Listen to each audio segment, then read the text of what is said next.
The Big Recap Pt.3.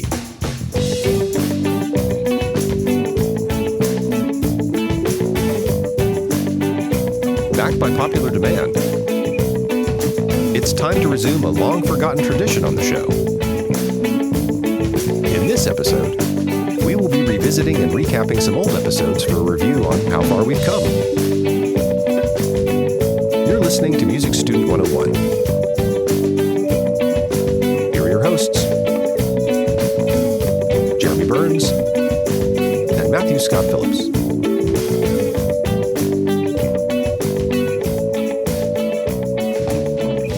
Oh yeah, the big recap. The big recap, actually. The bigger recap. The biggest recap. We shall see, shall we? Yes. This is the Big Recap Part 3. Mm-hmm. On episodes 40 and 41, we are recapping episodes 1 through 39, you know? Yes. We are doing that in part to celebrate our 40th episode, but mainly based on listener requests. Yes. And then we did it again, right? And that was that we kind of did those two neck and neck, you know? Oh, okay, yeah. Right. And so now we're back to it more due to more listener requests. Yeah. At that rate, we were doing about 20 episodes per part, but we're going to try and break that record because, you know, we got a lot of catching up to do. Yeah. And it also seems a little silly that we're in the 140s and just now recapping episodes 40 through, hopefully 70. 40 through 70. Yeah, wow. And even really just 42 through 70 because 41 and 40. We're 40 just, and 41 were yeah, recaps, yeah. yeah. The recap. We can't recap the recap. That's just, yeah. That would be Vicious, even more silly. Vicious circle, man. So dig it, man. I've been told that if you don't promote your own music, who will? Mm-hmm. And so I'm here to say before we get into it, my brother and I have released a new album. Yes. Area 47 Music, as we call ourselves. Indeed. And it's called Earthlings with a Z at the end. Yes. Because humans with a Z was taken. And I highly recommend, by the way. Oh, thank you. Thank you. Yeah, we're stoked about it, man. We've been working on it for a long time, off and on, really, for the past 10 years, you know? Yeah, it's been a long time. Well, I remember, so was Zorillas in the Mist its predecessor? Zorillas in the Mix. That actually was never released. We just released Area 47 back in 2010. Yeah. And then Paranormal Division in 2015. Okay. And then here we are in 2025. Oh, okay. Now, I have privy to special stuff, you know, because, you know, I'm cool like that. Yeah, you are. And so currently, before this release, we had earned with our music, me and my brother, $1.68. Woohoo! So our goal for this release is to crank it up to $1.70. $1.70. Let's go. Exactly. We're gonna go for $1.70, and maybe y'all can help us out by listening and just seeing what you think. We really enjoy hearing your music. Hopefully, you'll enjoy hearing our music. And Matt, you need to keep us posted when Damn It Doll releases new stuff too. Oh, absolutely. Yeah. Right now, the big thing is the show at Stovehouse in Huntsville on May 10th. Mm-hmm. We're very much looking forward to that. But since you're plugging, I'll go ahead and plug. So my band, Damn It Doll, you can find them on YouTube. Mm-hmm. You know, just search for Damn It Doll, all one word. Mm-hmm. Be sure to put the N in it. Damn It Doll. We have singles up. Some of them are sort of rock singles. Others are more funk and groove singles. You know, there's a lot of ranges and a lot of genres covered there. I think you'll like it. Yeah, man, it's really good and stuff. You get to hear me play bass, which, you know. Oh, yeah. Huntsville listeners, go say hey to the doc. Yeah. Anyways, so what we're going to do is try and cover 30 episodes, but we're going to breeze by some of them because we're really going to focus on the theory episodes as far as recapping some of the content. Right, yeah. So we're going to forego the listener reviews and the listener mails and all that stuff. And all that stuff, yeah. Just know that if you want to support us, if you like what you hear, you can go to the donate page on our website. And at the end of each episode, Mike tells you a little bit about that. But we have a Patreon site, which is patreon.com/musicstudent101.com. Yes. And you can see the cool different tiers you can get on and different levels of support if you want to do these different levels of cool stuff you get. Mm-hmm. And then you can go to the donate page if you just want to do like a single one-time PayPal donation. You can do that too. There's that. And without reading any Patreon mail today, I just still want to say thank you so much to our Patreon patrons. Oh, absolutely. Keeping the proverbial lights on around here. Exactly. And we know that times are not easy financially right now. So that means extra special to us. So anybody that can just, even $1, it means the world to us. Yeah. And if times are too tough, man, it's cool. Just do a review, Yeah, that also helps. That helps a lot. But anyways, let's get into it, shall we? Let's do. Oh, man. Okay. A wise man once said that even the climb up the biggest mountain is made by the first step, right? Yeah, a wise man also once said everybody at the top of Mount Everest was once a highly motivated individual. That's depressing, Matt. Sorry. I've grown cynical in my old age. Okay, so anyways. So like I said, episode 40 and 41 were recaps of episode 1 through 39. Episode 42... that was the guitar featuring Carlos Pino. Yes, I remember Carlos. We had our good friend and colleague Carlos Pino join us as we discussed the guitar. The guitar. Yes, and on any of these instrument-based episodes, basically we talk about a bit about the instrument, its history, tips on maintenance, cleaning and storage. Yep. And then we also get some cool tips and perspectives from accomplished musicians in the field of whatever instrument we're covering, Yeah. So that's the gist of that. If you really want to get down to it, check out the episode. That episode exists, yeah. Okay, so next up, episode 43, Harmonic Progression Part 4. Okay. And this was on the 3 and the 6 chord. So at this point, we kind of began expediting these harmonic dictations episodes to keep us up with the theory episodes that we were doing. Yeah, so this was this Jeremy torture where I was making you play dictate 3 and 6 chords? Famously known as Jeremy torture, the harmonic and melodic dictations episodes. But in this one, in the harmonic dictations episodes, what we do is, we talk about the specific chords involved. We play some music examples of songs that involve the chords. And, just to kind of immerse our ears in their relationship to the tonic. Yeah, absolutely, yeah. And then we finally get into, as Matt calls it, the Jeremy torture. I don't call it that. Jeremy calls it that. That's right. Everyone calls it that. Everyone calls it that now, but yeah. Matt's the torturer. Yeah. Twisting the mustache over there. So what we do is we normally have like a certain number of listens. And you want to explain how we use those listens, Matt? So the basic idea with harmonic progression, so harmonic dictation is... listen for the soprano voice, listen for the bass voice, and then use your ears / theory brain to infer the chords that happen because of those two. Right? And so with 3 to 4 listens, you're hopefully getting the soprano in 1 to 2 and then grabbing the bass in 2 to 3. And then that last listen you can devote to thinking about what chords you might have heard. Yeah. Right? And, different people... Some people can distinguish the difference between like a 4 and a 2 chord because one is major and one is minor. Right? Other people sort of hear a level of dissonance. Or, to me, it's like the 2 chord sounds more dramatic. Yeah. And that may be like just a me thing. I don't know. But, so everybody has their own different little ways. And then, there's the idea, well, if you have scale degree 5 in the bass and scale degree 2 in the soprano, that might be a 5 chord, right? That's where the theory brain kicks in. That's where that theory brain usually kicks around in. the third listen, right? Yeah. So first listen, you're listening for the bass. Second, you're listening for the soprano. Right. And then you're trying to build the chords in between on the third listen with your ears and your theory brain, right? Yeah. And then finally, fourth listen on a good day. Hopefully that's just confirmation of everything. You confirm it, yeah. You're checking everything out. And that's just, touch up your tiny little details. Now on these episodes, we always try and make a point to cover progressions in minor and major. And we try and share some cool points about these chords that, that may have eluded our good listeners. Yeah. Like you just said about the 2 sounding more dramatic. Yeah, right. Compared to the 4 chord, which has 2 common tones, but sounds definitely different, Yeah, absolutely. Major. They do have 2 common tones, don't they?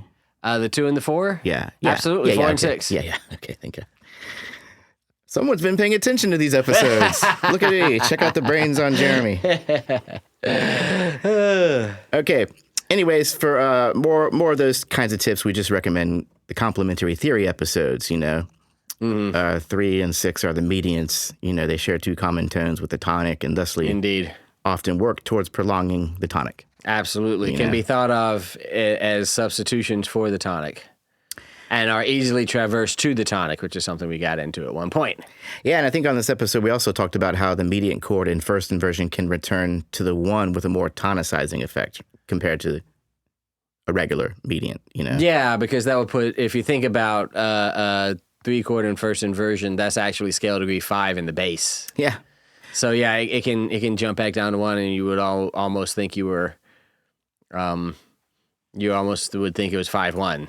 So now all of a sudden it has a dominant function, to some degree, right? Or tonicizing. Yeah, I don't know how much that actually happens. Yeah. Because why would that not actually happen? Well, it would have 3 against 7. I don't know. Don't let me digress on you. That's all right. Me and Matt have both agreed to try and keep the digressions to a minimum. To get through this episode. Because it's a lot. There may be some banter, though. There may be some banter. We cannot, It feels like a bantery kind of day. We can't help it, yeah. Okay, so moving on. Episode 44, we got into transposition. Transposition. And good old transposition. We discussed the reasons the music might need to transpose, such as singers, for open strings or, different kind of instruments they might use. Yeah. If you were ever going to write or arrange for orchestra or marching band or big band or anything like that, transposition is going to be a fact of life. You're just going to have to deal with it. Yeah, because we talked about some of the more complicated reasons you would have to transpose, and you want to take us through one or two of those? Some of the more complicated reasons you would have to transpose. Well, for one thing, singers can be very much like, oh, can I get that in B flat or whatever, right? And so you're going to have to go, yes, right, and do your best to help them out. That's one. I don't know. That's a very common reason people have to transpose. Again, writing and arranging for orchestra. Do you want your clarinet to be a B flat clarinet or an A clarinet? Well, it depends on your transposition because, if you have a B flat clarinet and then you write something in E major, that's going to transpose to F sharp. Now you're making your clarinetist play an F sharp major, right? Not the best, right? Yeah. Whereas if you'd had an A clarinet, he'd have been playing in G, right? 1 sharp. That's just consideration towards the musician. That's just and that's just understanding the musicians that you're asking to play your stuff, right? So a good composer should have a good knowledge on the ranges and the keys of each instrument. 100%. And, I teach orchestration once a year these days. I'm going to be teaching it again in the fall. And, this is something that kind of gets hammered home. They have to learn how to transpose. Even though, new music notation softwares now have a button that will do it. That button is not going to be there explaining why you chose, to write this for a horn in D when a horn in F would have made more sense to a horn player, right? Sure. Yeah. That button is not going to help you at that point. So you need to learn the transpositions. And makes perfect sense. Yeah, those are among the more complicated reasons. The singer you're talking about, that's why we just put capos on guitars and stuff like that, right? True, and guitarists do love their capos. And they are definitely helpful. But if you're a keyboardist or a bass player, you don't really get the capo thing. It would be silly. And you still have to know where to put your capos, so you're still having to transpose at least a little bit. Exactly. Well, I thought that was a very useful episode. Yeah, it was a good one. We also talked about the 2 main kinds of transposition. Right. Matt? Diatonic and chromatic. Diatonic is transposition along the scale degree, or along the notes in the scale, which is what diatonic always means, right? So if I'm playing, right, and I just that's in D, and if I transpose it up a step but stay in D,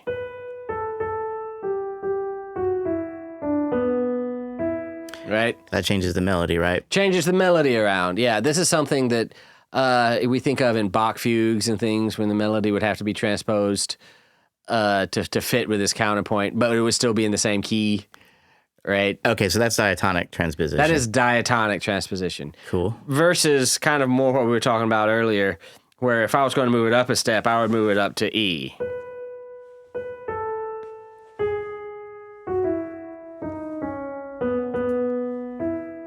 right? Exact same melody. Yeah, with the exact same half steps, number of intervals between each note. Whole step, right? half step Yeah, patterns. yeah, everything just shifted up. T2, by the way, T2 operation. What's that? Transposition by 2 half steps. Oh, cool. See what By interval class 2. That's new stuff. Yeah, one day we're going to talk about set theory. Uh-oh. Okay. I was like, did we miss that? Oh, crap. No, that's new. That's upcoming. That's a little. That's a preview. That's preview. Killer. Yeah, a little trailer a little teaser for you. We also discussed melodic and harmonic transcription tips and tricks. It's hard to say. In my example, I think I just threw a capo on. Oh, it was it was the music. I used the music example for. I used the same chord progressions as "Tuesday's Gone" by Leonard Skinner. Right. I started off in G, and I think I bumped it up to A halfway through the piece. That was fun. Yeah. But I just did that for effect for the show. That's the reason I did it. Anyway, moving on, shall we? Yeah. Episode 45. More into theory. Let's see here. We had secondary dominance part 1. Which we focused on the 5 of 5 and the 5 of 4 chord. Mm-hmm. Now, up to this point, with the exception of non-chord tones, all of the chords we talked about were diatonic, right? There was a little chromaticism. Is this where it sounds like a good place to have dipped our toe into chromaticism. Yeah. Wow, this was so long ago. Exactly.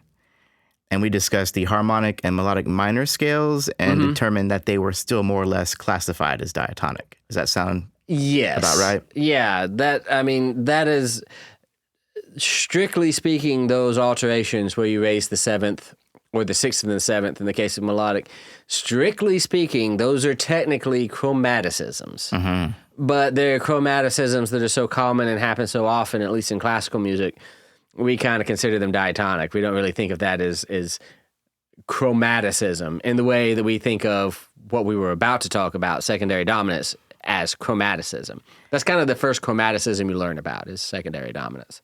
Yeah, because like these chords, especially like the 5/7 chord, involves notes that would not classify as such, right? Absolutely. It involves notes brought in from outside of the key you're in.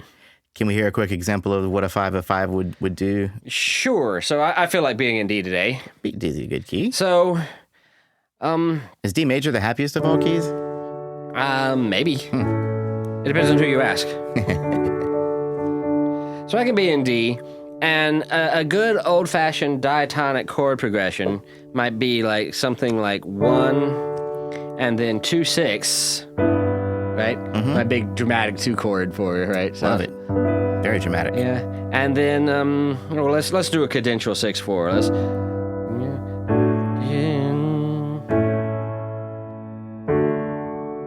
Right?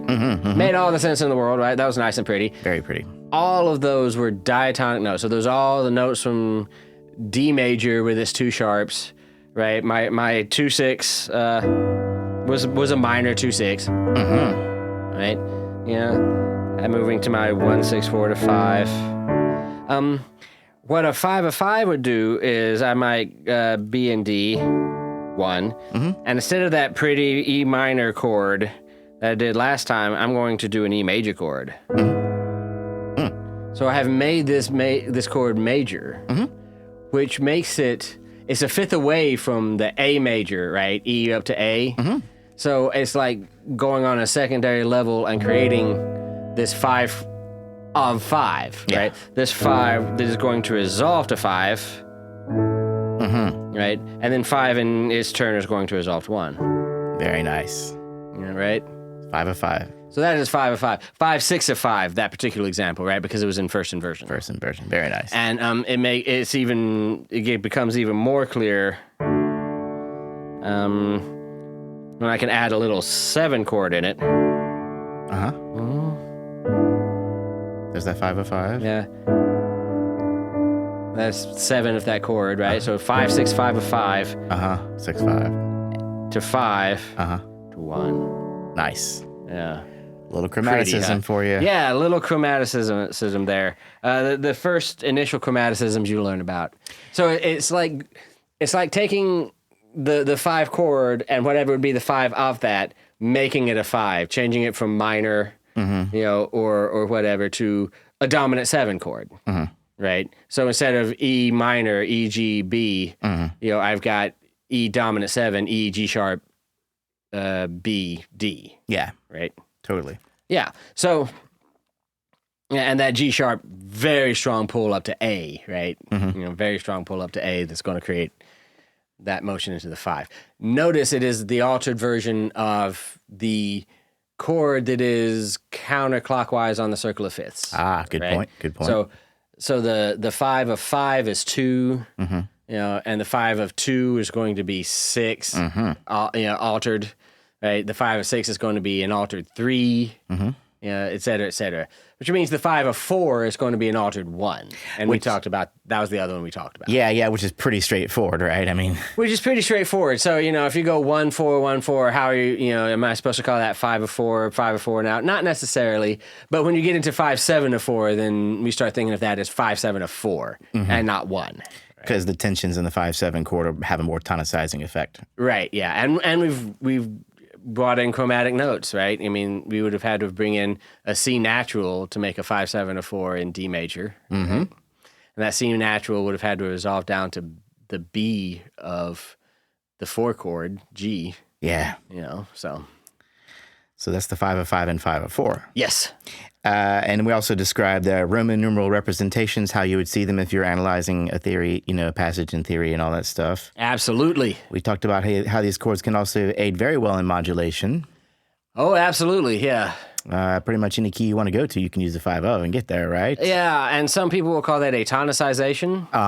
Well, you'll go 5, 7 of 5 to 5 and just kind of pretend like that was 5, 7 to 1, and now you're in the key of 5.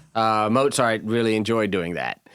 But so did Beethoven. Yeah. So did Haydn. But a lot of people want to drive it home by kind of establishing the new key once they're in it, right? Yeah, you're going to want to. Yeah, and they probably did a fine job of that. Well, yeah, they were genius composers. So. They were. Didn't hurt. What else? And also we talked about how they can also be followed by deceptive cadences. So you can actually do a 5 of 5. Yep. And actually not go to 5. You would end up going to 3. Okay. Yeah. So it would be relative to the 5 you would have gone to, or whatever you would have gone to. Yeah. Does that make sense to that? That does make sense, yeah. Okay, cool. All right, let's move on, shall we? Number 46, the overtone series. Oh, wow. Here we kind of dipped our shy toes into some physics, right? We talked about how A440 kind of became the standard concert pitch. Yep. We went back to the invention of the tuning fork back in 1711 by trumpeter John Shore. And then we talked about the origin of the Hertz measurement system, named after Heinrich Hertz in the mid to late 1800s. It's kind of a history lesson / a little bit of science. We also explained the ratios involved in the harmonic series and how their differences resulted in consonances and dissonances. Right, yeah, I remember that. Matt, real quick, give me some examples of consonance and dissonance and why they're closer to each other or further apart in the overtone series. Perfect fifth. Yep. Those frequencies exist in a 3-to-2 ratio. So there are 2 of the lower one going by for every 3 of the other one. Your brain makes sense out of that, right? Minor second. Yeah. Right? Much less mathematically nice ratio. Yeah, I can't remember what the ratio was. I don't either, but it's several cycles before they line up. So your brain interprets that as a quote-unquote unpleasant sound. Now, we've learned that that's kind of a subjective thing to say. Yes. But yeah. So nice, beautiful consonants and a nice, beautiful dissonance. And of course, the octave is what, 2 to 1, right? The octave is 2 to 1, yeah. Which is about as consonant as you can get, but that's still considered the same pitch. That's practically considered the same pitch, yeah. Cool. And we also explained how the energy of certain overtones of the fundamental or the tonic resulted in the way certain instruments or voices are made unique, aka their timbre. Right, yeah. And a couple of other cool historic and harmonic tidbits during that episode. That was a fun episode. Definitely worth checking out. Yes. Next, man, episode 47. Wow. This was just a We did a lot of theory really close together. We really did. So on this episode, we decided to take a little break. Good. And we talked, there was an episode we did on songwriting featuring our good friend Colin Soniat. Oh, yeah. Still one of the most prolific songwriters I know. Absolutely. We kind of asked about his inspirations, his songwriting process, and how he felt his theory knowledge contributed to said processes. And we talked a little bit about how he improves and maintains his songwriting chops. Yeah. You know, we just have a cool battery of questions we give these people and let them do their thing, you know? Oh, yeah. And whatever he said he was doing, apparently it's working because we're currently working on his new album, and there's 20 plus songs that he's working on, and they're all on fire. They're all just great songs. He's really, really got some good stuff. So if you want some insights from a very prolific songwriter and just a cool conversation with a cool guy, check out episode 47. that is your episode, yeah. Colin, if you're listening, great job, brother. Great job, Colin. Okay, episode 48. 48. Now we brought up something that I guess is about the time we should bring it up. Maybe we could have brought it up a little bit earlier, you know. No regrets. I'm glad we covered this, you know, early enough because the ability to read music on the staff is, you know, as efficiently as one might read words on a page is my dream, and I'm willing to believe that I'm not alone. Oh, yes. You know? A lot of people wish they could read music better. Yeah. Well, you know, on episodes like this, these are what we consider our special topics episodes. Yeah. And I usually just find some good articles and kind of, you know, from good sources. Yeah. And just kind of simplify them and narrow them out. That's for kind our of what we listeners. do. Mm-hmm. And let's see here. I also shared my melody journey, which began with me buying an octave mandolin. That was way out of my price range, but justifying it by learning 100 melodies, by reading notation. Nice. And I still feel like I wasn't where I thought I should be by the time I was done with all that. But better off than not having done it. Absolutely. All right. And then finally, we also covered some good apps and that aided me in my sight reading endeavors. And also our good doctor shared some cool tips from his own experiences. Absolutely. Do you remember any of those? Do I remember any of those? Sight reading. Sight reading apps? Tips. Sight reading tips. Yeah. Look at it. Look at the whole thing, right? Be trying to read a few beats or even a couple of measures ahead of where you're actually playing. Mm-hmm. Practice. Look for patterns. Yeah, we just play it again. Yeah. Sometimes you don't have to relearn the measure because it's just repetition. Yeah, work on that internal clock. Good stuff, right? Yeah, good stuff. Obviously, we recommend that for anyone who wants to learn sight reading. It could only help, right? It could only help. Yeah, and check out that episode. We had some great stuff to share. Indeed. Now we're moving on to episode 49, Secondary Dominance Part 2. Same discussion pretty much, but this one's involved the 5 of 2, the 5 of 6, and the 5 of 3. We got a little ambitious on that one. Got a little ambitious, yeah. But again, it's the same concept. You know, what would be the 5 of the 2 chord if you're in? Oh, give me a key. Oh, let's do B minor. If you're in, so if you're in B minor, your 2 chord is C sharp, right? So what would be the 5 of C sharp? Well, that would be G sharp. Mm-hmm. Right, so you're going to take that G sharp and make a G sharp chord out of it, right? A G sharp major chord or a G sharp dominant 7, and then that's going to resolve to 2. Yeah, which is the major 6, right? Yeah. So again, making a 5 out of the 6. Can we hear what that sounds like real quick? Just for the 5 of 2. So let's be in B minor. Got to have some music in these episodes. Yeah, right. B minor.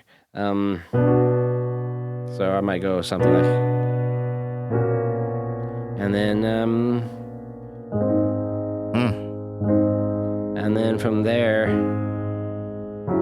that's 2, and then 5, back to 1. Yeah, cool. Sorry for the little pedal hold there, but there you go. Yeah. Okay, cool. So what I try and do is I try and order these secondary dominance episodes based on their frequency of use just in modern Western music or even classical Western music, you know. That's interesting. Try to do that. Yeah, it's been interesting. I'm not always right when I do. I don't always get it right when I do that. But we learned that most of the theory and voice leading conventions and modulatory usefulnesses that we discussed in part 1 also continue to apply to other secondary dominants. Oh, sure. Like the ones in this episode. Yeah. And Matt also quizzed me on how to build these chords. And I'm sure I did just fine, but why don't you quiz me one time for old time's sake, Matt? Okay, so I need, in the key of A, I need a 5/7 of 3. A 5/7 of the 3 chords. So in the key of A, 3 chord is a C sharp minor. The 5th of C sharp minor is a G sharp. I take that G sharp chord, I make it a major chord. And if I want to get spicy, I'll add a 7th to it.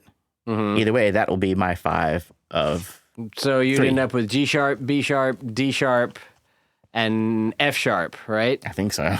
Yeah. Yeah. Yeah, there you go. Which would resolve to C sharp. And then either go around the circle of fifths or do something else. Who knows? And I just took the chord I wanted to land on, and I took the 5th of that chord. And that's the chord that you make a major. Yeah, and notice that became the 7 in your key of A, right? Right. So one click counterclockwise down the circle of fifths from 3 down to 7. Exactly. From that circle of 5th reference, which is quite useful. Oh, yes. All right, man, let's move on, shall we? Episode 50. Modulation to closely related keys, part 1. Oh, my.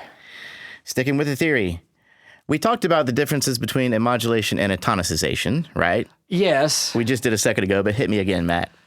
Well, so a modulation is something that changes key over the course of a chord progression, usually with a common chord modulation. So a chord that functions in both keys. So it's sort of like just ducking out a side door or something into a new key. Yeah. And a tonicization is more of a just boom, Happy New Year, we're in a new key. We're just going to play something in a different key this time. Yeah. Cool. Yeah. So modulations typically happen through either common chord or common tone. Are the two big ways, right? Yeah. We also discussed the differences between a key change and a mode change. Oh, yeah. Right? What's that? So a key change, the tonic is going to change. So if you modulate from D major to A major, your tonic is no longer D, it is now A. That is a key change. A mode change, if you are in D major and decide to be in D mixolydian for a while, or much more common D minor, a.k.a. D aeolian, right? That is a mode change. Yeah. Because you still got the same... Because you still have the same tonic. You've just changed the scale around it, the mode around it. Very cool. Yeah. Now, we're also introduced to the diatonic pivot chord, or DPC. The diatonic pivot chord.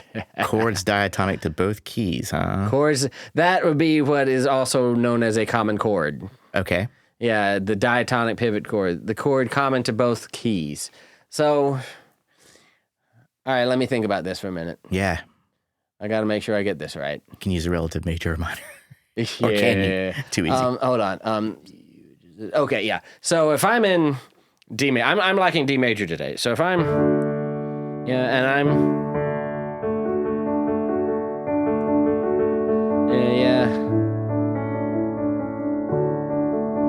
I'm happy and all in D major. And I go to a 6 in D major. Right? B minor. Which is a B minor chord. This 6 in D major also happens to be 2 in A major. So I can just pretend that this was a 2 in A major and then go to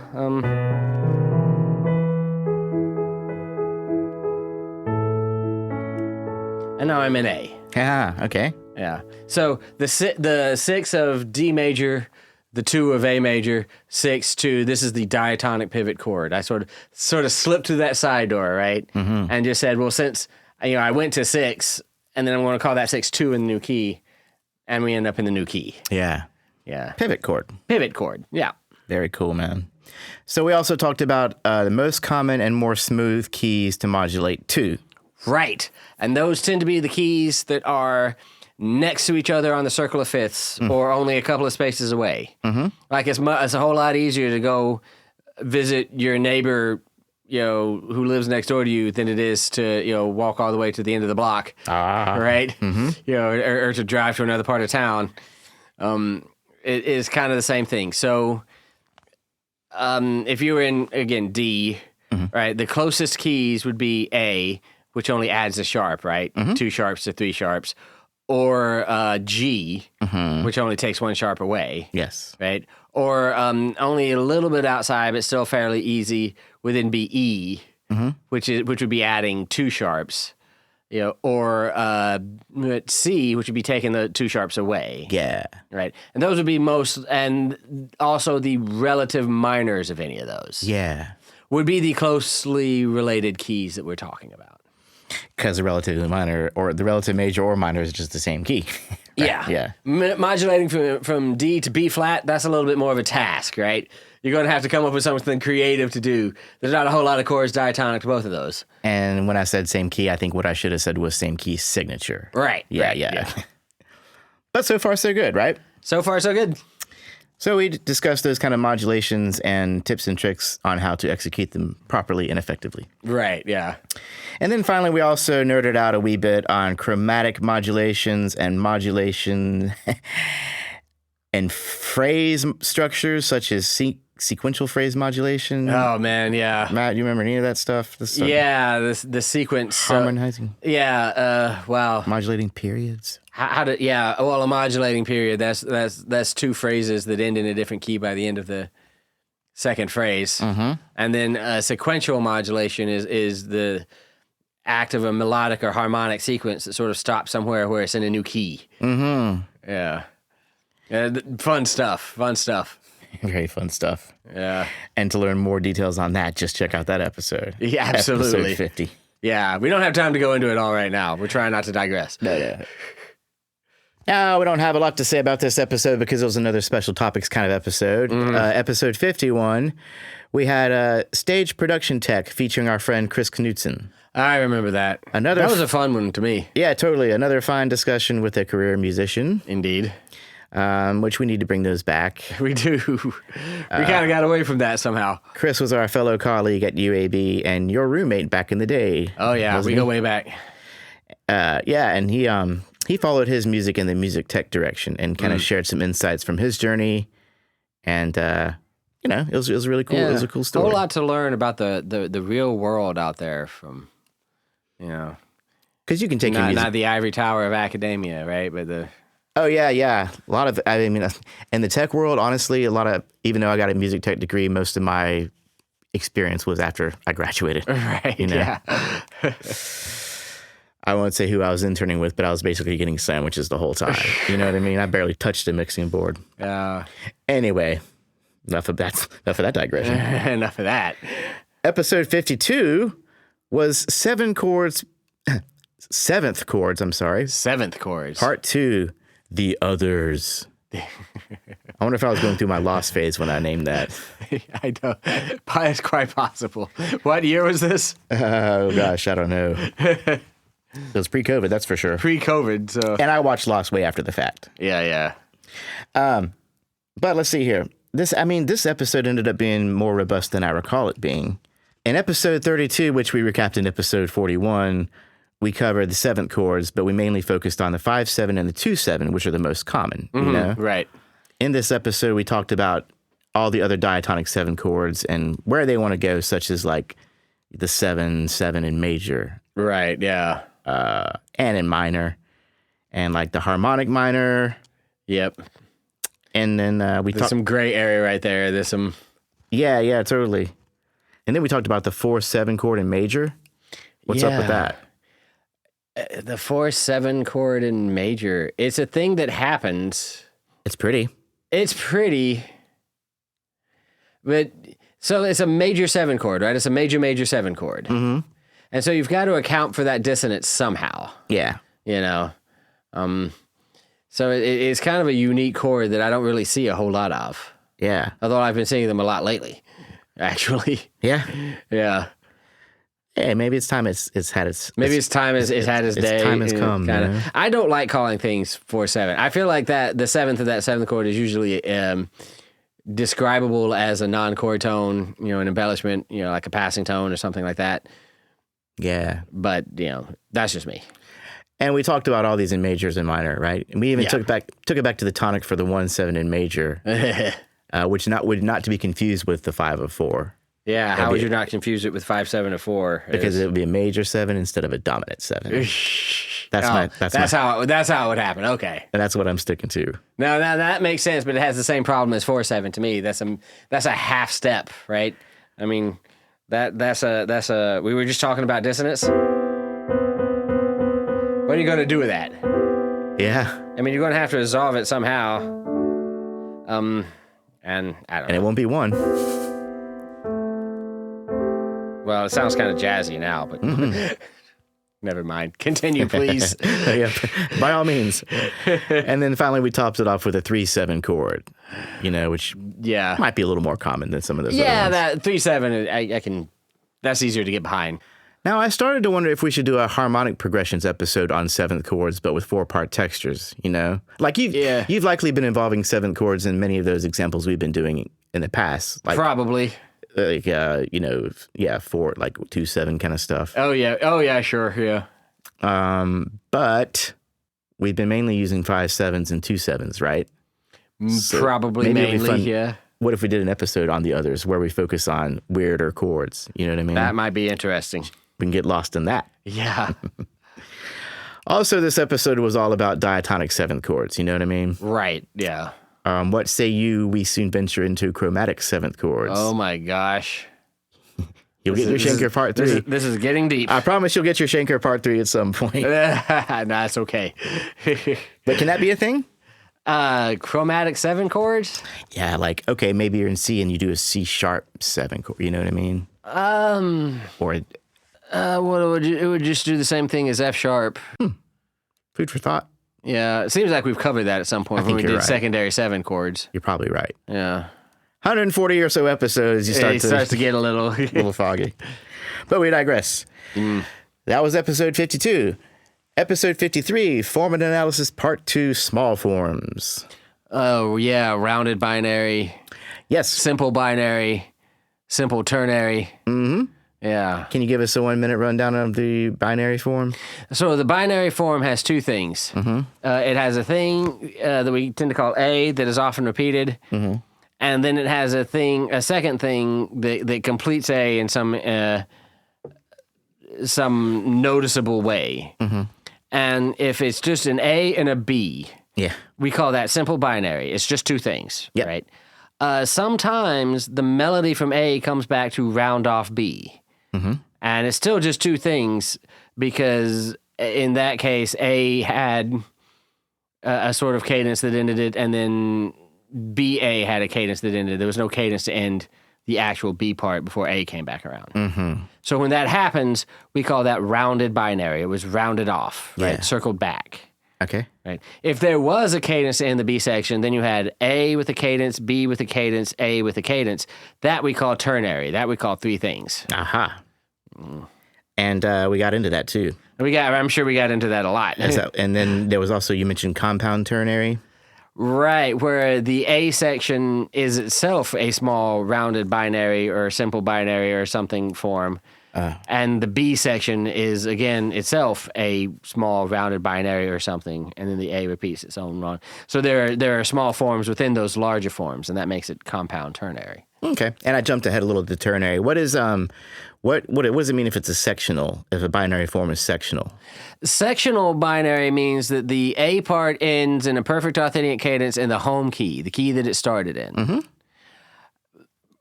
The opposite of sectional binary is continuous binary, in which it ends in a cadence in some other key. Yeah. Okay. And then what about simple? Simple is just A and B. We talked about that already. Okay, that's a simple, binary form. Yeah. And then what is balanced? Balance is when the last phrase of A is what rounds off B. So you have this rounding off phrase that rounds off A, and then B comes, and then it comes back to round off B. Mm-hmm. And we call that balance. So it's not the whole A section or the beginning of the A section. It is the end of the A section. Okay. And then we covered rounded. Yeah. And we also kind of covered like how these forms came to be widely used in the Baroque and classical periods. Yeah, they came from a bunch of Baroque dances and stuff. But yeah. A little bit of history for those who want the history. Yeah. Very nice. Yeah. Anything else you want to say? Theme and variations. What is that?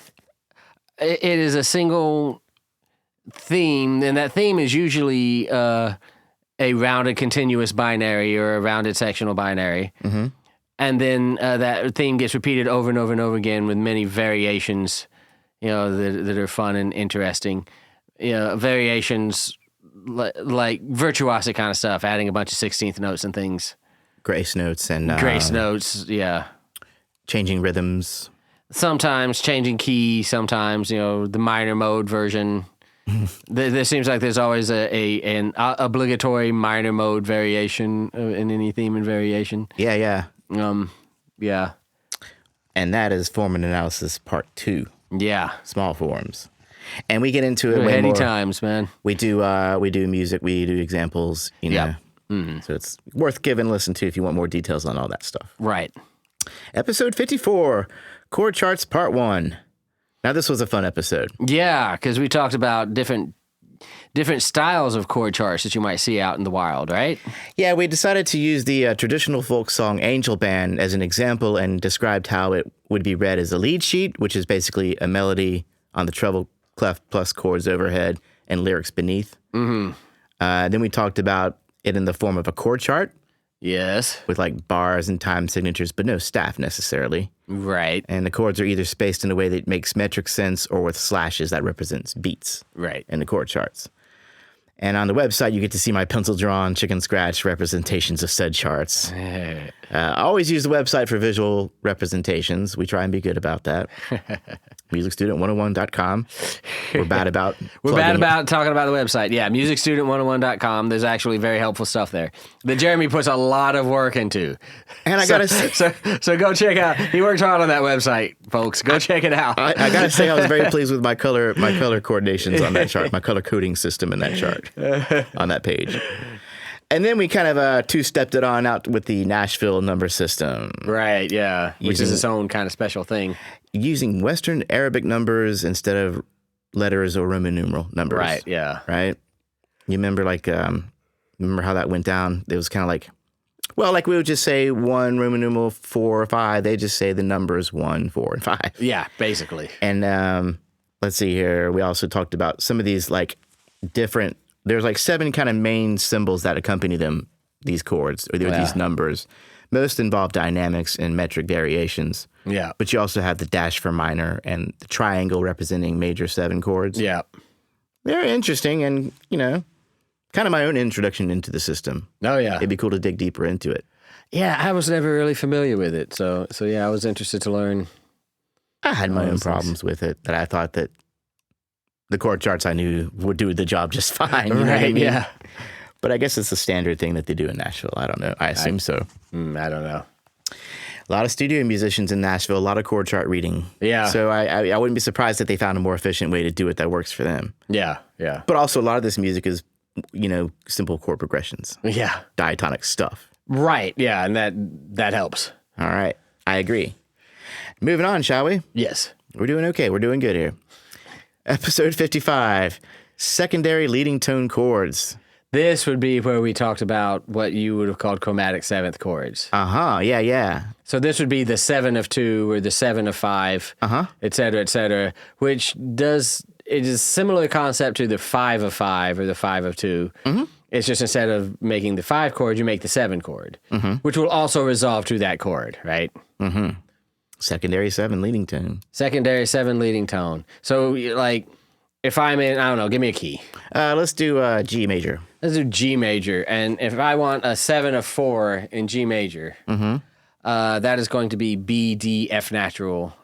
And if it's a 7 of 4, that is going to be B, D, F natural, and A, right? And that diminished B chord will resolve up to the 4 that is C.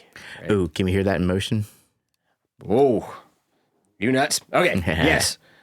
G. Good old G.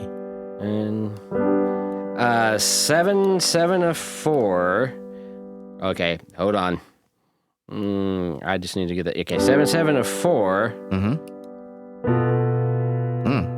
into 4. Mm-hmm. And then what the heck to 5 to 1. Oh, I know some people who would really appreciate you going back to the 1 like that. But that sounds beautiful. Actually, these are some of my favorites, and I think they'd probably also make for good modulations too, right? Sure. We kind of talked about voice leading considerations for these chords, which are fairly consistent anytime we bring them up, right? Yeah. Good voice leading is good voice leading, whatever chords you move into. Right, yeah. Try and avoid those parallel fifths. Absolutely, absolutely. There's also, I should bring up the 7 fully diminished 7. What I just played was a 7 half diminished 7. Okay. The 7 fully diminished 7 causes all kinds of problems. So if I remember correctly, we talked about it specifically in a whole other episode.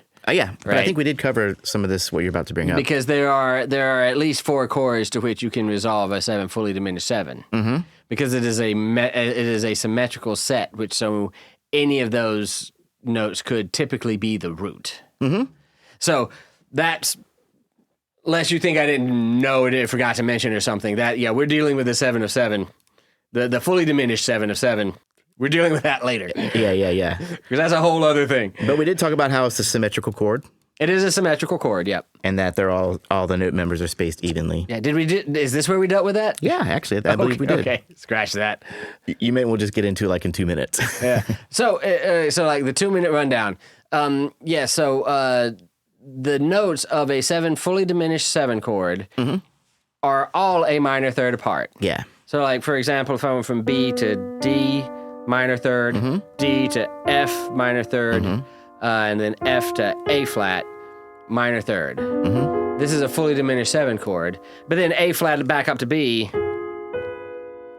augmented second, same thing as a minor third, right? So because of that, any one of these notes could be the root of that chord. If I started on D, D to F, F to A flat to B, B up to D, same notes, right? But now I have a D fully diminished 7 chord. And I could do that for an F fully diminished 7 and an A flat fully diminished 7. We would call the B C flat in that case, but it would still be a fully diminished 7, right? So they're all the same 4 notes, right? So you could call this a B fully diminished 7 resolving to C, right? Or you could call this D fully diminished 7 in third inversion. So D diminished 7 over B resolving to E flat. Right? Yeah. Or you could call it F fully diminished 7, just in what inversion would that be? That would go to G flat. Yeah. This would be second inversion, and it would resolve to G flat. Yeah. Right? Yeah. Or A flat. You see where this is going, Yes. right? It would resolve to A. Yes. So 4 different notes, 4 different possible resolutions, because there's no asymmetry there. Any one of them could be the root. And because there's a minor third in between these notes, there's really, in a 12-note system, only 4 possibilities before you are on the same chord again.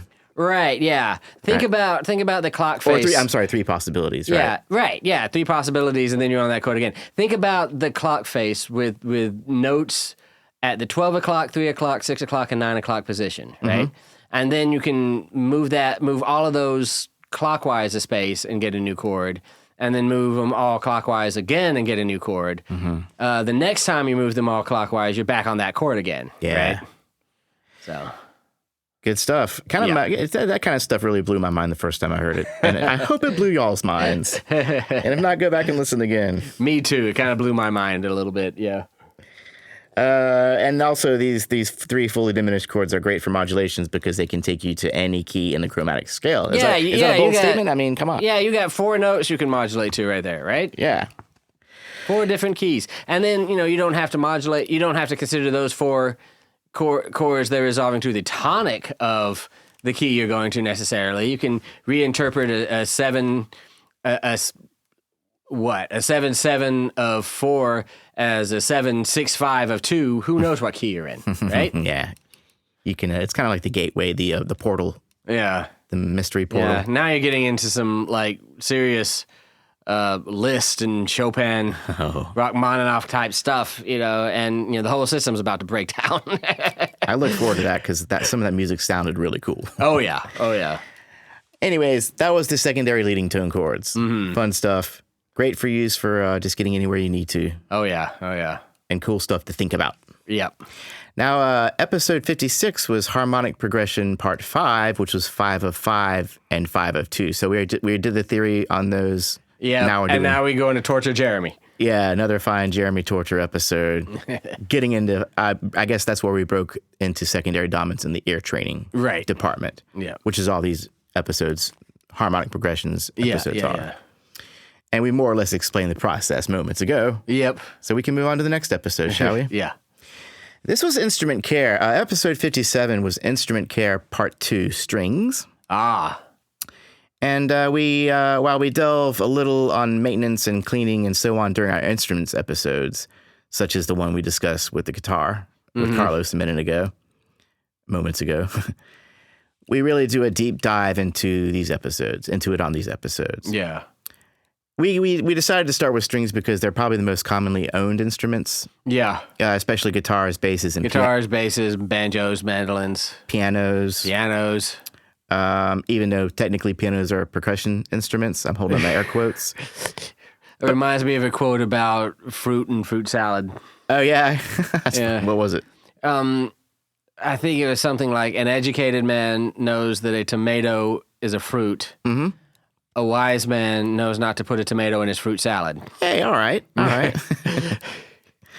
Like an educated person, sorry for the male-centric, it was just some old geezer. But an educated person knows that the piano is a percussion instrument. A wise person maybe doesn't hire a percussionist to play his piano part. Maybe hires a pianist, right? Or to maintain his piano. Or to maintain his piano, right, yeah.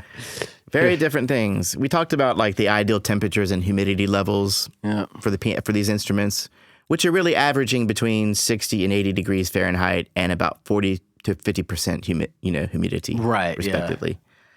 And we covered cleaning techniques and recommended materials. Spoiler alert, mainly water and a paper towel or a non-woven shop cloth. Yeah, don't get too adventurous.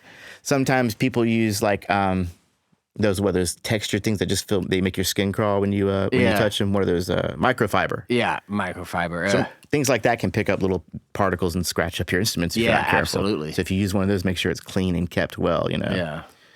Anyways, for more details on maintenance, check out that episode. 57 strings. Okay, number 58 was mode mixture and borrowed chords. Oh, yeah. First, we discussed mode mixture, which is basically the act of borrowing chords. So then we discussed borrowing chords. It's kind of the same thing, huh? Yeah, which is taking the quality of chord from the parallel minor mode and playing it in the major. Most commonly is playing the minor 4 in a major. Oh, yeah. Justifying it by calling it a borrowed from the minor mode thing. But there are other examples, playing a major flat 6 in the major, which is borrowed from the minor. Yeah. Et cetera, those kind of things. Yeah, real quick, can we hear that example? The 4, Oh, yeah, so... Because we hear that a lot. We do hear that a lot. So 1, minor 4. Or can you do the thing where you go from major to minor, you drop it, like you go to 1, you go to 4 major, but then drop the 3rd. Oh, sure. So 1, major 4, minor 4, 1. So usually it just replaces, like it just 1, minor 4, or 1 and then major. Hold on. 1 and then major flat 6. That's a cool one. Yeah.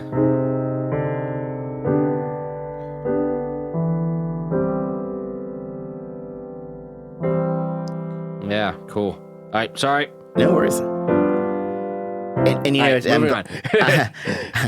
Gotta resolve it.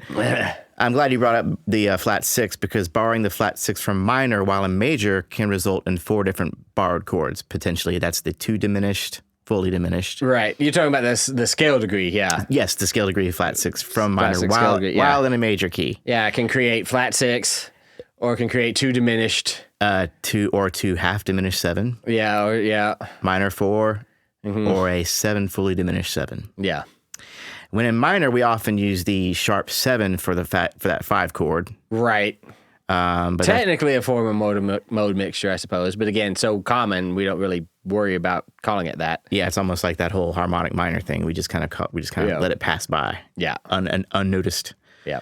And then sometimes the Picardy third is a thing. Yes. The Picardy third is when maybe you're in a minor key and then you end it with a major tonic chord. Yes. Right? Yeah. The classic Picardy third. Very pretty thing. And then sometimes people like to use that 4 major chord in a minor key, which has a real cool effect. Yeah. Example, Pink Floyd, Breathe. I'm going to find a way to fit Pink Floyd in any of these episodes. I'm here for it. I'm here for it.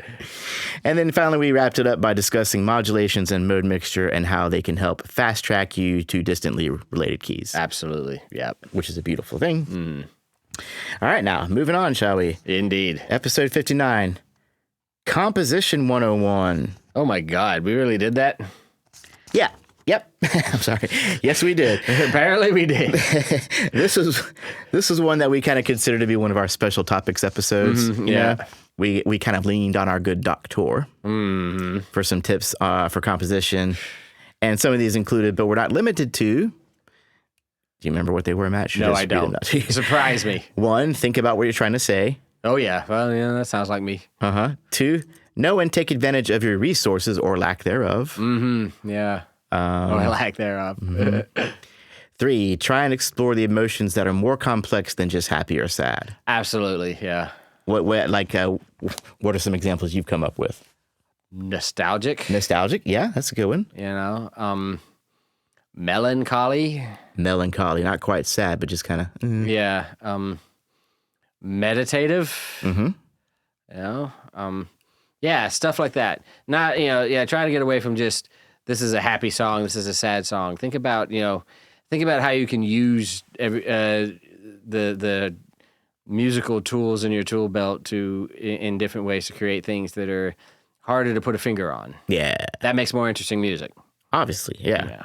It's not just like, I'm going to do a happy song, so it'll be a major. Yeah. I'm going to do a sad song, I'll put it in minor. Yeah. I mean, you can. There's nothing wrong with that. It's just everybody can do that. Yeah, exactly. You kind of want your stuff to stand out a little bit, or maybe you just want to explore other emotions. Yeah. And evoke other emotions. Right. All right, man. So we did that, and then we kind of shared 16 tips on composing music from a great article that I found, supplemented by our own commentary. Right. As we do. Our own digressions. And that was that episode. Yeah. Now, episode 60, it's funny because we start doing these kind of like on episode 40 and episode 60, we're like, oh, it's time to do more, something special. Right, yeah. Episode 60, we called More About Us. That was the end of 2019. So to answer your earlier question, the podcast you're talking about was in 2019 or 18, I think. 18. So this is 2019. All right. Yeah. So we kind of shared a little bit more about our personal lives and backgrounds. Right. Okay. And then we mused a bit on the new decade to come and some of our goals for the show. I hope we didn't talk about how awesome 2020 was going to be, because I think we were old enough and smart enough not to ever do that. Yeah. For any year to come, you're just gonna get a bulging disc. I did get a bulging disc. But the core exercises I have to do have kind of helped flatten out my abdomen. There you go. Anyways. That's the kind of personal stuff we would have talked about in that episode. Got it. But anyways, we kind of hit the ground running in the new decade with more theory. Oh, nice. Which was, drum roll, the Neapolitan chord. Oh, nice one. Otherwise known as the N chord. I can describe this chord in one sentence. Please. It is a flat 2 in first inversion. Flat 2 in first inversion, huh? There you go. Oh, it's always in first inversion? Almost all the time, the yeah. The N6 chord would be, but there's also an N chord, which is just a flat 2. There are textbooks that will go on and on about the root position Neapolitan chord. Uh-huh. And I have never legitimately seen one. That doesn't mean it doesn't exist. I haven't seen everything. It's not like I've combed through every piece of music that exists. Mm-hmm. But far more common, I am confident in saying, is the first inversion Neapolitan 6 chord. Why might that be, in your opinion? Because it is a variation of 2/6. Mm-hmm. And the most popular inversion for 2 is the first inversion is 2/6 because it contains scale degree 4 in the bass. Uh-huh. And the idea of scale degree 4 moving up to scale degree 5 before eventually dropping down to tonic is as old as counterpoint. It's as old as, Gregorian chant. So, and quite appealing to many ears. yeah. Mm-hmm. It's just sort of the skeletal structure of counterpoint and ergo tonal harmony. Yeah. So having that 4 moving to 5 in the bass is something we typically want, and that's just always going to be more common than the variants. Makes perfect sense to me. Mm. We also covered some more like voice leading considerations and some good uses for this chord. Yeah. For example, It's a predominant functioning chord. Yeah. So, But in jazz, it can sometimes hold a dominant function, huh? it can. And so what? I think it moves up to what we would think of as a flat 2. Mm-hmm. I don't know if I would even call it Neapolitan. It's just used so differently. But yeah, it can sort of have a dominant function. And then maybe in some like, I want to say Caribbean or Cuban kind of bass. Yeah, so it's a lot of South American music. The 2, not necessarily the flat 2, but the 2 is used in place of a dominant sometimes. Okay, yeah. Yeah. And then maybe in some Spanish, the flamenco guitar. Right. That kind of stuff. You will hear that. But that might even be that root position. It might be, yeah. That might be more Phrygian mode, which, you've got to, sort of make a subtle distinction there between that and a Neapolitan 6, which is something that happens in major and minor keys. Good point, good point. Keys, yeah. What else did we talk about?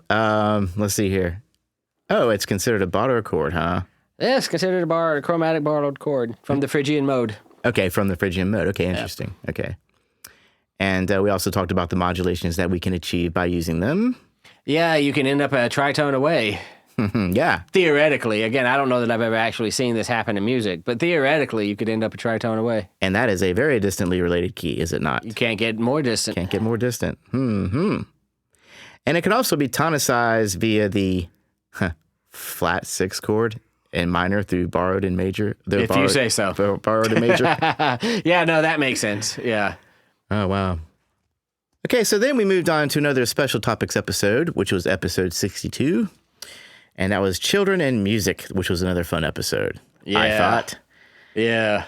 It was fraught with scientific evidence, but sprinkled with our own speculations.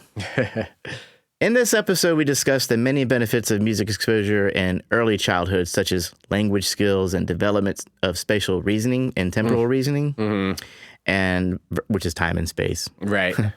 Verbal memorization and increased mathematical learning, IQs, and test scores. But we also discussed the controversial Mozart effect. Yeah, there's some controversy behind that. And then we also discussed some other recommended approaches and instruments for beginners. Yeah. Children beginners. And that was that. It was a good episode. I should go back and listen to that, actually. Yeah. We joked about doing one with preteens and music, didn't we? Yeah.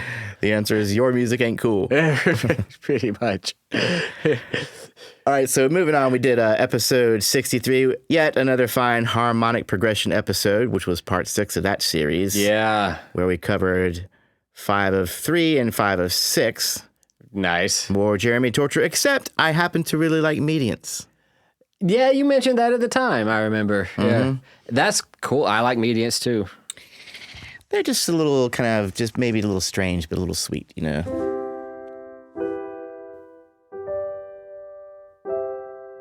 Mediants, huh? Mediants, yeah.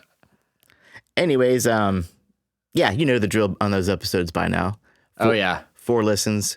Jeremy Torture, yeah. Jeremy Torture, bass soprano. Yep. Theory Roman brain. numerals, yeah. Hope you get it. Theory brain, yeah, you get it. Throw up a Hail Mary.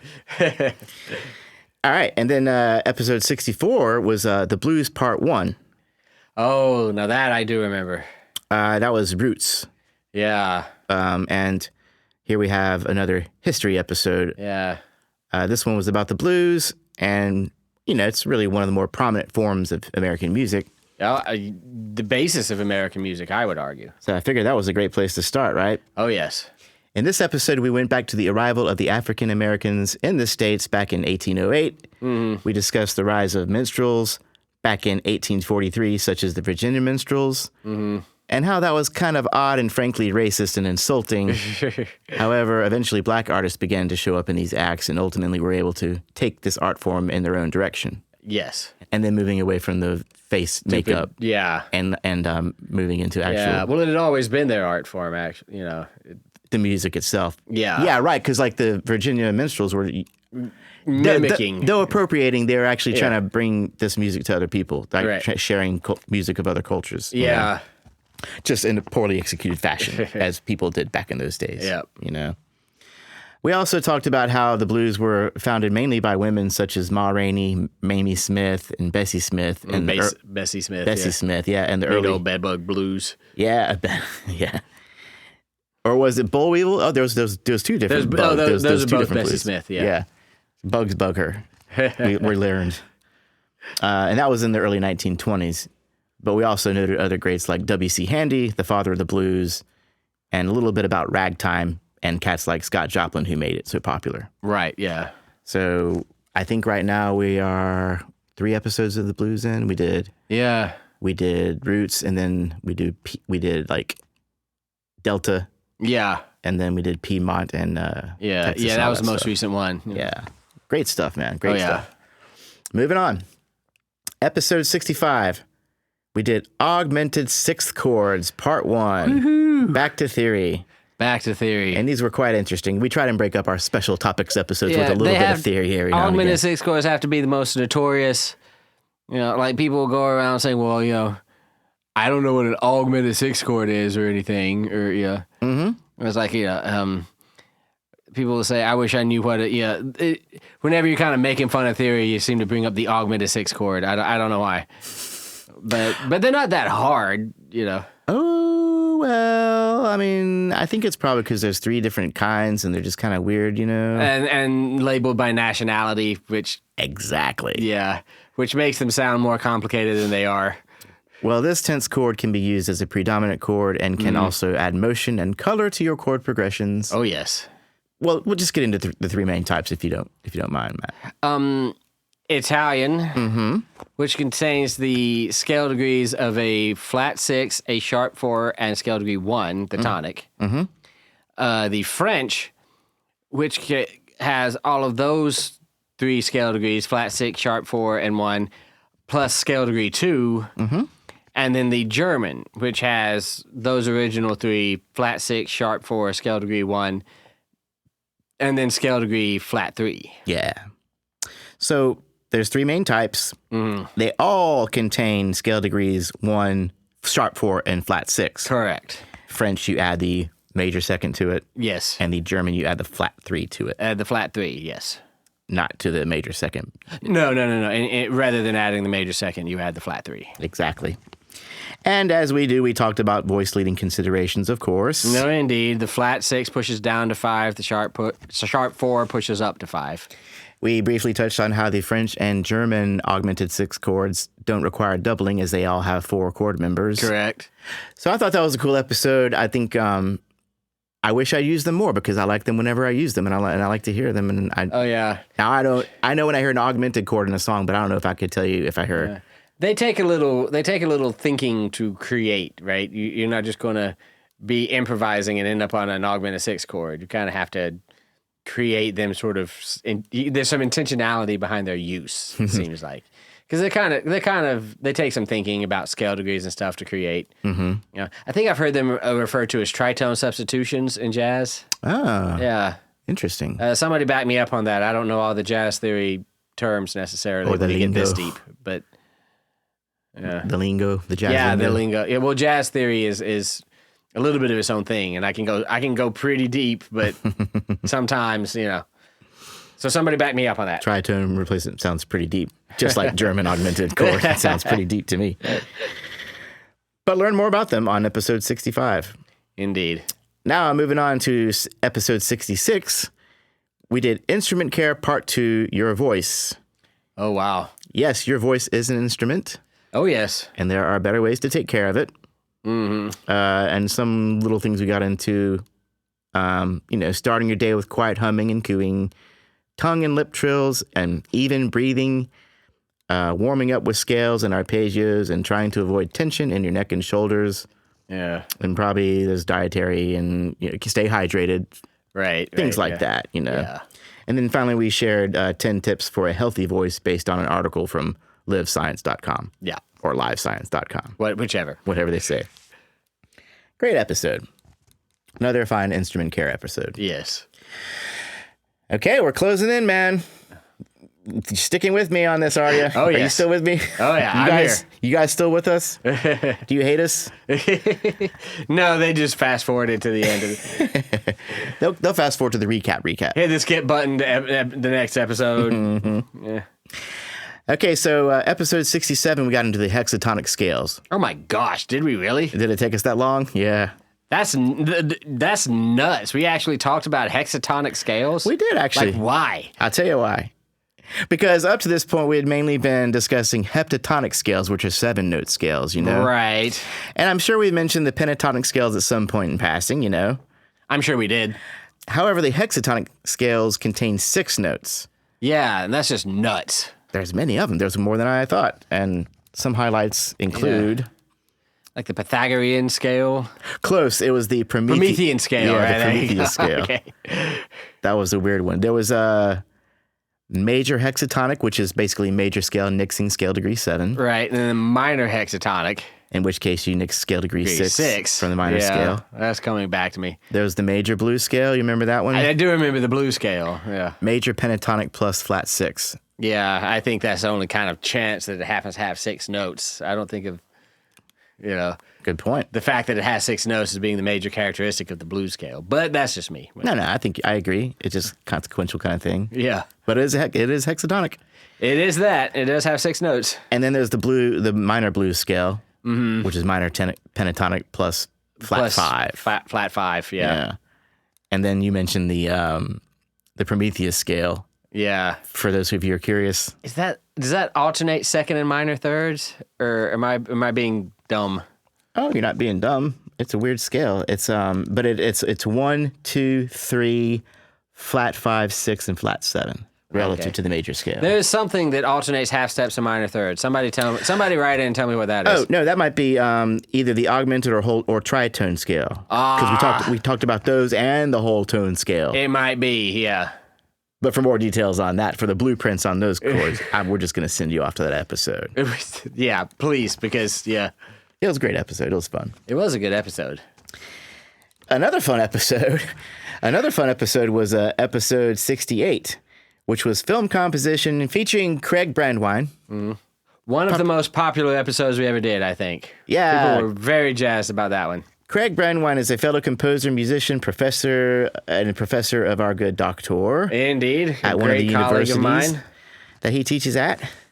And if you ever thought about scoring for film or television, definitely give this one a listen. Yes. And even if not, it was just a great conversation. He's such a cool dude. Yeah, You know what I mean? he really is. But we asked him questions about his journey, his style, his composition processes, and then details about his choice of musical tools. Yeah. Very enlightening stuff. And then we listened to and discussed some of his own compositions. Yes, we did. And then finally we gave him, you know how I'm going to make a game. I'm always looking for a game to play. We played a fun game where we gave him 4 different scenarios that might occur in film or television. And then he would compose for them on the fly. Nice. I think one was like, there's a baby in a neonatal care unit. The mom is looking over it with an expression that we can't quite figure out. You know what I mean? It's things like that. Very detailed, random things. And he nailed it. He nailed every one of them. Yeah, he did. He did. Such talent. Great episode. Check it out. And also just learn more about being a film composer. Yeah. You know? Or composer, period. Okay, so episode 69, Modulation to Closely Related Keys, Part 2. Picking up where we left off from episode 50, we continued our discussion of modulation to closely related keys. And here we talked about modulations to relative major and minor keys. Right. You want to hit that real quick, Matt?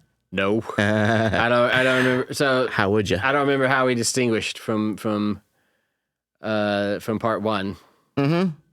Well, gosh, it looks like we just kind of expanded on it or expounded on it, however you want to look at it. Okay. Looks like we touched on writing pivot chord modulations. Yeah, okay, we can, yeah. Which we talked about, right? Right. But after which we got into chromatic modulations to closely related keys, both with and without the use of pivot chords. Right, so we're getting into tonicizations, which is sort of that thing that I talked about, you know, going to 5 of 5 to 5, but then just kind of carrying on in the key of 5, right? Which is something Mozart does almost as much as he does pivot chords. And that would be kind of a tonicization, you know, a chromatic movement that ends up in a new key. Very cool. Anything else about that? That's all that comes to mind at the moment. Let me try and refresh your memory. Okay. Let's see here. There are also talks of phrase modulation and direct modulation. Oh, yeah. Well, direct modulation is another word for tonicization. Okay. That's a particular scholars use that word. Phrase modulation is sort of when the same phrase is, it's sort of a different word for sequential modulation, basically. So, you think of like, Fingal's Caves, Mendelssohn. And then just as that,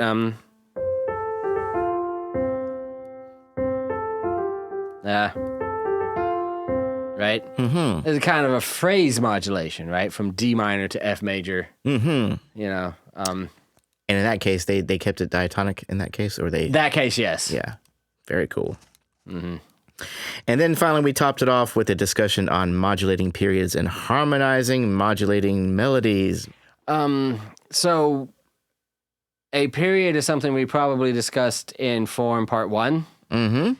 Two phrases in which the cadence that ends the first is weaker than the cadence that ends the second, so that they form a kind of unit. A modulating period is going to change keys over the course of these two phrases, usually to 5 or to 3 if it's in the minor. Right, yeah. What were those other things? Let's see here. Harmonizing modulating melodies. Just the basic idea behind a melody that modulates like that. You're going to need a good pivot chord, right? These are all kind of tying in together a little bit here. Yeah, they are. Yeah. Okay. I guess as part 2 should to part 1. Yeah. But that was a pretty dense one too, if Oh, memory yeah. serves. Okay, so by the time we're done with all that dense stuff, that theoretically viscous stuff, we got into episode 70, which was definitely a noteworthy milestone for the show, in my humble opinion. This was Listener Compositions Part 1. Oh, the first time we ever did that, huh? Yeah, by now enough of our listeners had shared their original music with us that we decided, with their blessings of course, to share it with the listening audience. Yeah. And on this episode, we covered a whooping 8 composers. These days, we're kind of covering more like 6, trying to stick to about 6 or so. Yeah. And what we do is we read their emails, we discuss their backgrounds and their inspirations, and then we give their music a listen, unadulterated, without any. Right. And then we give another listen, adulterated, with our commentary and analysis. Right. And we usually open and close the shows with songs and allow for the body of the episode to mainly involve musical compositions with no lyrics. Yeah. And since this inaugural listeners composition episode, we've knocked out one new one every 10 episodes. Oh, sweet. Basically. And we just completed part 8 a few episodes ago. Nice. And if you think you might be interested in sharing your music, then send it along to info@musicstudent101.com. Always happy to check it out. We do not judge on musical knowledge, execution, or production value. Or anything else, really. Really, We just like to hear your music. Exactly. We just want to hear your music, share it, talk about it, and Yeah. and inspire you to keep on doing And it. inspire you to continue doing it. And it inspires us to keep on doing it, frankly. Indeed. It really does. We do ask that you keep your tracks, maybe within a 5-minute maximum, just to allow for equal and fair playtime Right, yeah. for other composers. Can't have one with like a 20-minute piece that we listen to twice. That's like 40 minutes. That's the whole podcast. That's the whole podcast. So, is it time to do a recap of our recap?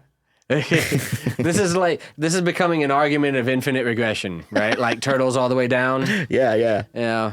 A recap of the recap. Then we're going to recap the recap of the recap. Yeah, of course I kid, but I am curious, actually, Matt. I am curious as to where we would be at this point relative to your lesson plan, or how far along would our listeners be if they were actually studying music theory? Is this at episode 70, where would we be? Yeah, basically up to, what was it? We are solidly in Theory 3. Solidly in Theory 3. Solidly in Theory 3. Probably towards the end of Theory 3. Mm-hmm. Yeah. So, that was 30 episodes in one episode. Yeah. And, continue to give us feedback. Absolutely. It was me and Matt both going through this episode. We're kind of like, wow, this keeps on going. But if you really want it, we'll give it to you. Absolutely. And this was requested. We had people say, several people say we need to do episode recaps again. And actually going through my recaps, I was reminded of some cool things I forgot about, and B, got inspired to other possible potential episodes. Oh, yeah. To get into. Yeah. So, we will get back into probably theory after this episode. Oh, yes. Can't wait. Maybe we'll get that Shanker going on at some point. I can't tease it too What was many that times. you talked about doing before that, though? Oh, I think that one flew apart. I think that was the seventh. Oh, the chromatic seventh. Yeah. Well, whatever. We'll come up with something. We'll see. It'll be a surprise. It'll be a surprise to everyone. So we hope you enjoyed it. Thanks again for listening. See you soon.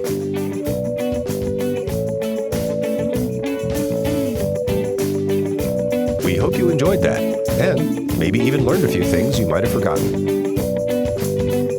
We know we did. Stay tuned for more recaps down the road.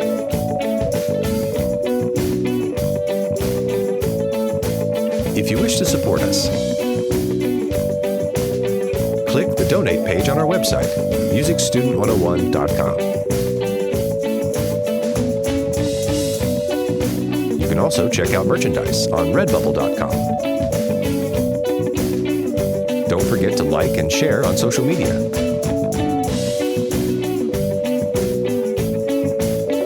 And for questions or comments, you can reach us at info@musicstudent101.com.